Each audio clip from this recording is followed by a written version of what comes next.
Scientists built the first computer in 1937, but it could only do algebra.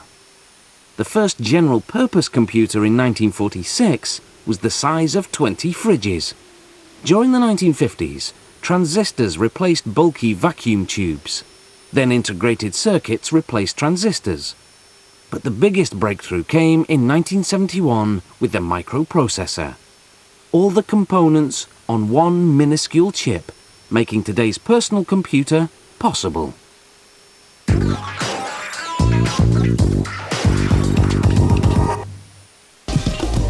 We start with a ceramic square called a substrate. This will carry the microchip. A machine coats the substrate's surface with flux, a chemical that makes it sticky. This will hold the microchip in place until it's soldered.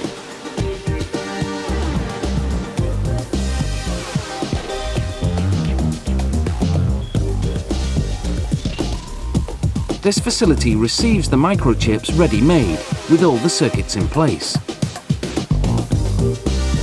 A microchip is placed on each substrate.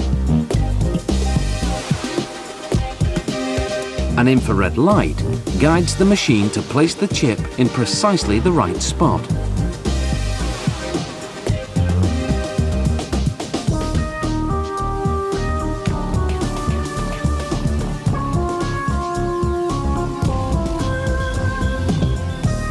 A sample is pulled from the production line to further verify the positioning with a microscope. Next stop is the soldering oven at 360 degrees Celsius. The heat melts tiny beads of tin positioned on the chip, binding it to the substrate. Next they prepare to solder an aluminium cap over each microchip. The cap has two functions: to protect the chip and to dissipate the heat the chip generates.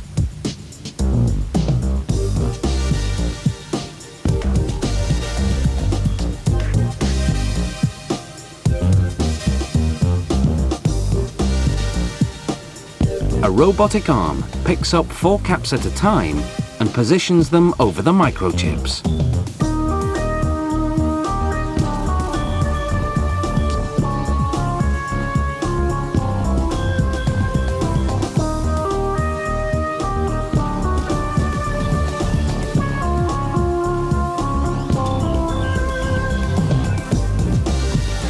They go into a soldering oven at 150 degrees Celsius for about an hour. The next step is to create the electrical connections that will later link the microprocessor to the computer's electronic card. They start with tiny cylindrical pieces of tin called columns. A giant suctioning sieve vibrates the columns until they fall through the holes. This lines them up vertically so they can be attached to the substrate.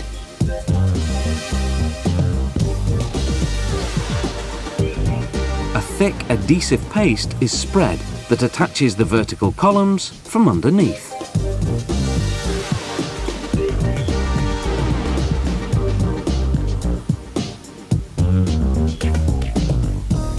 The chip-carrying substrate is positioned on the pasted columns.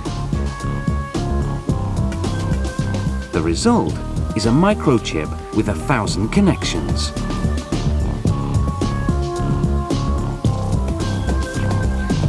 For even more connections, tin balls are used instead of columns because balls are sturdier and more reliable. They too go through a suctioning sieve.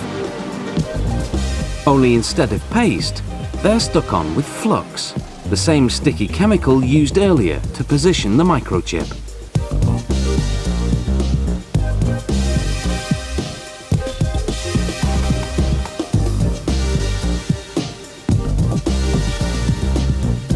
The finished microchip unit goes into a bath of water and solvents to remove any excess flux and contaminants.